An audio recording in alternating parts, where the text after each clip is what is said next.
Good morning, class 12th. Beta, in our last video, we were going to discuss about the some measures which are taken by the government for the improvement of the agricultural or rural sector of India. Fine. Now, today we are going to about some diversification of agricultural activities.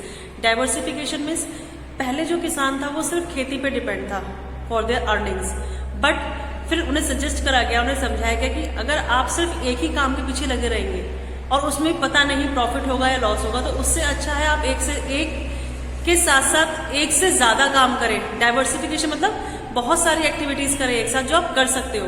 तो in rural areas there are so many options are there by which they can earn money. तो the topic is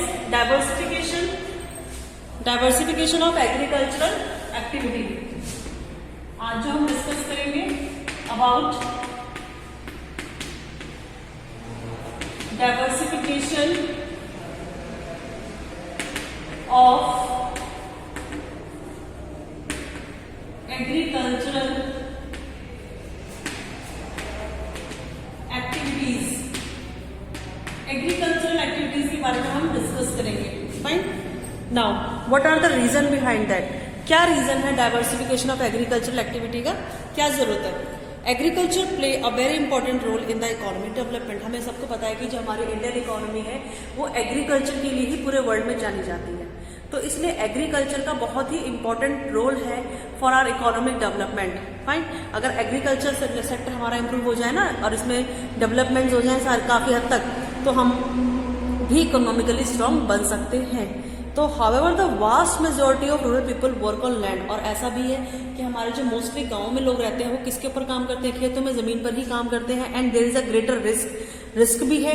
agriculture sector में फसल अच्छी हो ना हो, अच्छी होगी, रेट अच्छे मिले ना मिले, फसल कम है, पता नहीं रेट्स कैसे मिलेंगे. तो the need of diversification arise because, इसलिए हमारे यहाँ एग्रीकल्चर की डाइवर्सिफिकेशन की जरूरत अराइज होती है. सबसे पहला point, there is a greater risk depending exclusive on farming for livelihood.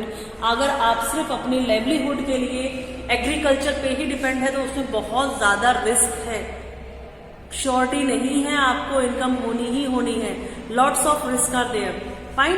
And second is to provide productive sustainable livelihood options to the rural people. और ये भी जरूरत है कि आपको सस्टेनेबल लाइवलीहुड ऑप्शंस भी चाहिए फॉर द रूरल एरियाज.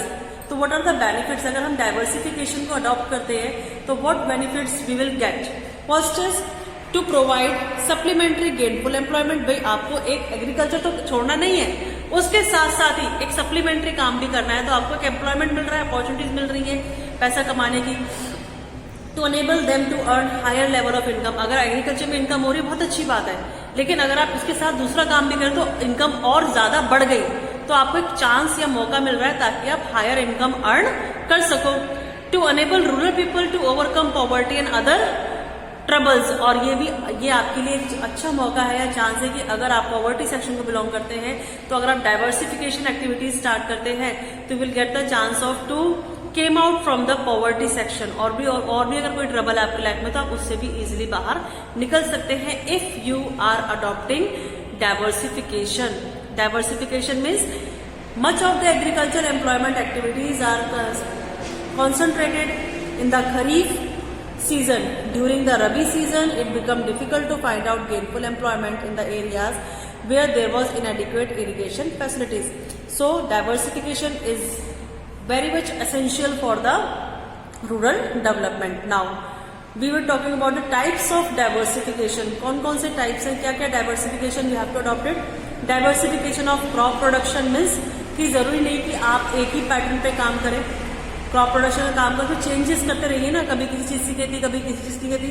तो उससे क्या होगा, या आप एक ही जमीन पर एक ही तरह का क्रॉप ना उगाकर 2-3 तरह के क्रॉप्स उगाइए. गेहूं भी है, दाल भी है, और भी बहुत सारी चीजें होती है, उन्हें उगाइए ताकि अगर बाई चांस गेहूं में लॉस हो तो आप उसको दूसरी प्रोडक्शन से क्या कर सके, कवर अप कर सके. Diversification of productive activities. Shift of workforce from agriculture to other allied activities and non-agricultural sectors. Fine. The focus of the chapter is on the allied activity with non-farm employment. Non-farm employments के मतलब there are so many options like पशुपालन, animal husbandry, poultry farms, fishing, fisheries, या आपका horticulture, ठीक है ना, या cottage industries, small scale industries, ये सारे ऑप्शंस भी अवेलेबल होते हैं रूरल एरियाज में, जिसकी मदद से, जिसकी हेल्प से rural person can start their more earnings. Fine. Now types of diversification में हमने क्या पढ़ा? डाइवर्सिफिकेशन ऑफ क्रॉप प्रोडक्शन और diversification of production activity. Now diversification of crop production में हम क्या डिस्कशन करेंगे? फर्स्ट, डाइवर्सिफिकेशन में इन्वॉल्व होता है क्या कि we are shifting from crop farming to the cash crop farming. हमने फूड ग्रेन फार्मिंग से शिफ्ट कर लिया अपने आप को cash crop farming, because basically the main aim to promote shift from subsistence farming to commercial farming. पहले किसान जो खेती करता था वो सब्सिस्टेंस फार्मिंग करते थे, यानी अपने परिवार का पेट भरने के लिए बस। लेकिन आज जो किसान खेती करता है दैट इज कमर्शियल फार्मिंग, वो करता है for the purpose of earning money. इसलिए mostly farmers shift themselves from food crop to cash crop.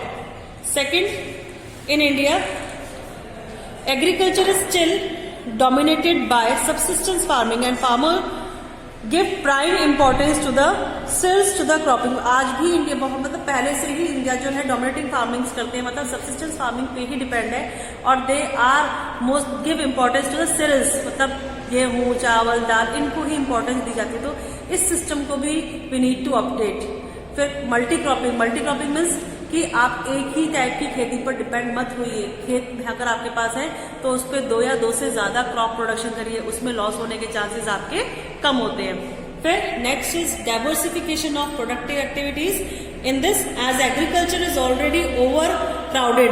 आज हमारे टाइम में at present agriculture overcrowded, मतलब जितने लोग चाहिए एग्रीकल्चर फील्ड में उससे ज्यादा लोग काम कर रहे हैं, और इससे a major of the increasing labour force needs to find out alter. इसलिए जितने भी हमारे यहाँ एक्सेस एम्प्लॉयमेंट है इन द फील्ड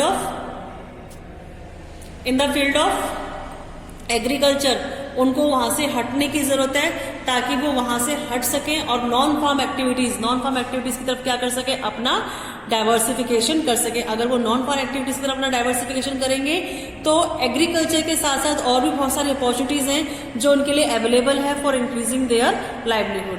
फाइन। तो these are the topics about diversification of agriculture. Today इतना ही हमने एक्सप्लेन करा है। In the next we are going to discuss about the non farm areas of employment, मतलब कौन कौन से एरियाज ऐसे हैं एम्प्लॉयमेंट के in the field of rural areas जहां से वो इजिली अपना अर्निंग लेवल राइज कर सकते हैं। Thank you class.